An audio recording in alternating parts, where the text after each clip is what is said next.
মালিশ, ব্যথায় যে কোনো সময় আমরা মালিশ করে থাকি, সেটা কি আদৌ উচিত না অনুচিত?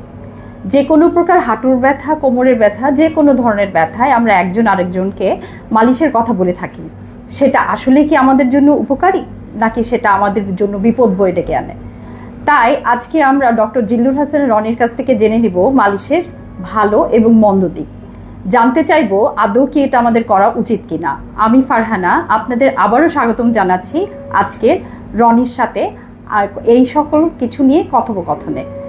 ডক্টর রনি, আমাদের একটু জানান। জি, ধন্যবাদ ফারহানা। আসলে মালিশ করে নাই বা জানে না বা অ্যাডভাইস পায়নি এমন লোকের সংখ্যা খুবই কম। বিশেষ করে যখন হাঁটু ব্যথা, কোমর ব্যথা থাকে, সবাই বলে আমরা মালিশ করেছি বা মালিশ করবো কি না জানতে চাই। এটার আসলে সায়েন্টিফিক ব্যাখ্যার জন্য আসলাম। যদি আমরা আমাদের আঘাতটাকে দুই ভাগে ভাগ করি, যে মাত্র আপনি আঘাত পেয়েছেন, প্রচণ্ড ফুলে গেছে, ব্যথা পাচ্ছেন, তখন একটা মালিশের কথা, আর একটা হচ্ছে পুরাতন ব্যথা, হাঁটু ব্যথা, কোমর ব্যথা, দীর্ঘদিনের বাবা মার ব্যথা, এটাকে মালিশ করবো কিনা।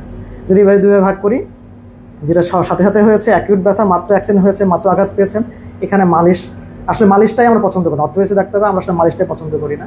আপনি যখন একটা আঘাত পেয়েছে সাথে সাথে মালিশ শুরু করে দেবেন, হয়তোবা দেখা যাচ্ছিল ভেঙে ওই হাড়টা আপনি জানেনও না, এক্সরে হয়নি, আপনি ভেঙে বসে আছে, কাছাকাছি বসে আছে, আপনি এটাকে মালিশ করতে যেয়ে একদম সরিয়ে ফেললেন। তাহলে যেটা আগে হয়তো প্লাস্টারের লাগতো জোড়া, আপনি এটাকে অপারেশন পর্যায়ে নিয়ে গেলেন, আপনার শুধুমাত্র একটা মালিশই। আবার অনেক সময় দেখা যাবে যে খুব নার্ভ চাপা পড়ে থাকেনি, আপনি ওটাকে এমনভাবে মালিশ করলেন নার্ভ চাপা পড়ে গেল, ভেসেল আটকে গেল, ভেসেল চাপা পড়ে গেল। সুতরাং আপনি ভালোটাকে খারাপ করে ফেলেন শুধুমাত্র এই মালিশের কারণে। এবার এটা হচ্ছে যেটা সাথে সাথে হবে।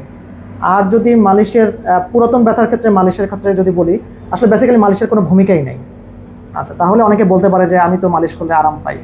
এটা দুটো সায়েন্টিফিক ব্যাখ্যা আছে। এক নম্বর ব্যাখ্যা হচ্ছে যে আপনি যখন একটা কোনো ধরনের পদার্থ দিয়ে মালিশ করবেন, তাহলে সাধারণত এইসব অয়েনমেন্টে থাকে হচ্ছে মিথাইল বা স্যালিসাইলেট অথবা মেনথল, এগুলি থাকে। তো এগুলি কী করে, এটা একটা তাপমাত্রা উৎপন্ন করে, হয় সে ঠান্ডা করে দেয় বা গরম করে। সো আপনি যখন ব্যথা পান, ওই জায়গাতে যখন আপনি মেনথল বা মিথান এগুলো দেন, তখন কী হয়, যারা একটু গরম হয়ে যায়, রাব করলে গরম হয়ে যায় বা ঠান্ডা হয়ে যায়। এর ফলে আপনার আগের যে পুরাতন ব্যথা ছিল, আপনি সেই ব্যথাটার পরিবর্তে এই গরম বা ঠান্ডা অনুভূতিটাই পান। ওই ব্যথাটা, পুরাতন ব্যথাটা সাময়িক সময়ের জন্য ভুলে যান। তখন রোগীরা ভাবে যে আমি মনে হয় ভালো হয়ে গেলাম, কিন্তু এটা সাময়িক সময়ের জন্য আপনাকে আগের পুরাতন ব্যথাটাকে ভুলিয়ে দেয়। সো এটা কোনো সমাধান না, এটা সাময়িক একটা আপনাকে আগের ব্যথাটাকে ভুলিয়ে দিচ্ছে। আরেকটা জিনিস হচ্ছে, আমাদের যে ব্যথাগুলি বেসিক্যালি শুরু হয় ভিতরের স্ট্রাকচার থেকে, হাঁটুর বোনসের স্ট্রাকচার, মাসেলের স্ট্রাকচার। সো আমরা যখন অয়েনমেন্ট বা মালিশটাকে এই চামড়ার মধ্যে মাখাই, এই যে কেমিক্যালটা আছে, এই কেমিক্যালের কোনো সাধ্যই নাই ওই বোনস বা হাড্ডি পর্যন্ত বা মাসেল পর্যন্ত পৌঁছায়। আমাদের কিন্তু চামড়ার নিচে সাবকিউটেনিয়াস টিস্যু আছে, তার ফ্যাট আছে, তারপর যে মাসেলের ভিতরে যে নার্ভ বা বোন, অনেক ভেতরের স্ট্রাকচার। এই আমরা যে ধরনের অয়েনমেন্ট দিই, এটার সাধ্য নাই যে ওই পিছন ভেতর পর্যন্ত ঢুকবে। এর শুধুমাত্র স্কিনের মধ্যেই একটু তাপমাত্রা উৎপন্ন করে। যদি আমরা ভাবি যে ওই মাসেলে যে বোনসে যে সে তাকে ঠান্ডা করে দিচ্ছে বা ভালো করে দিচ্ছে, এটা একদম ভুল ধারণা। ওই মেনথলের অতটাই কার্যকরতা নাই যে সে একদম ভেতর পর্যন্ত চলে যাবে। সুতরাং এটা ভাবার কারণ নাই যে ওই মেনথল বা ওই ধরনের অয়েনমেন্ট দিলে আপনি ভালো হয়ে যাবেন। সো যেটা বলার উদ্দেশ্য হচ্ছে যে বেসিক্যালি মালিশের কোনো ভূমিকাই নাই প্রথম পর্যায়ে, যে একদম ভাঙার সাথে সাথে তো নাই। পুরাতন ব্যথার ক্ষেত্রে আপনার যদি যেই সাময়িক একটা অনুভূতি পাচ্ছেন, এটা আপনার মানে রোগ সমাধানের ক্ষেত্রে কিছুই হচ্ছে না। আপনার ব্যথার যে অনুভূতিটা আপনি কিছুক্ষণের জন্য সে ডাইভার্ট করে দিচ্ছে গরম বা ঠান্ডা অনুভূতির মাধ্যমে। যখনই সেই তার ঠান্ডা বা গরম অনুভূতিটাকে শেষ করে দিচ্ছে, আবার ব্যথা কিন্তু আবার চলে আসতেছে।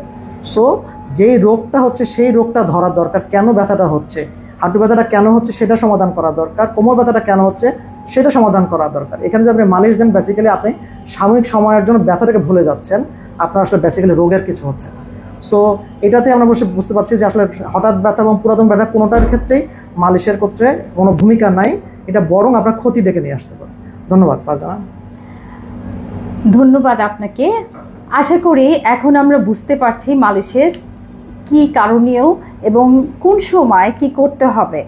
আবারও কোনো একটা বিষয় নিয়ে আপনাদের কাছে পৌঁছে যাব। ততদিন পর্যন্ত ভালো থাকবেন, সুস্থ থাকবেন। আল্লাহ হাফেজ।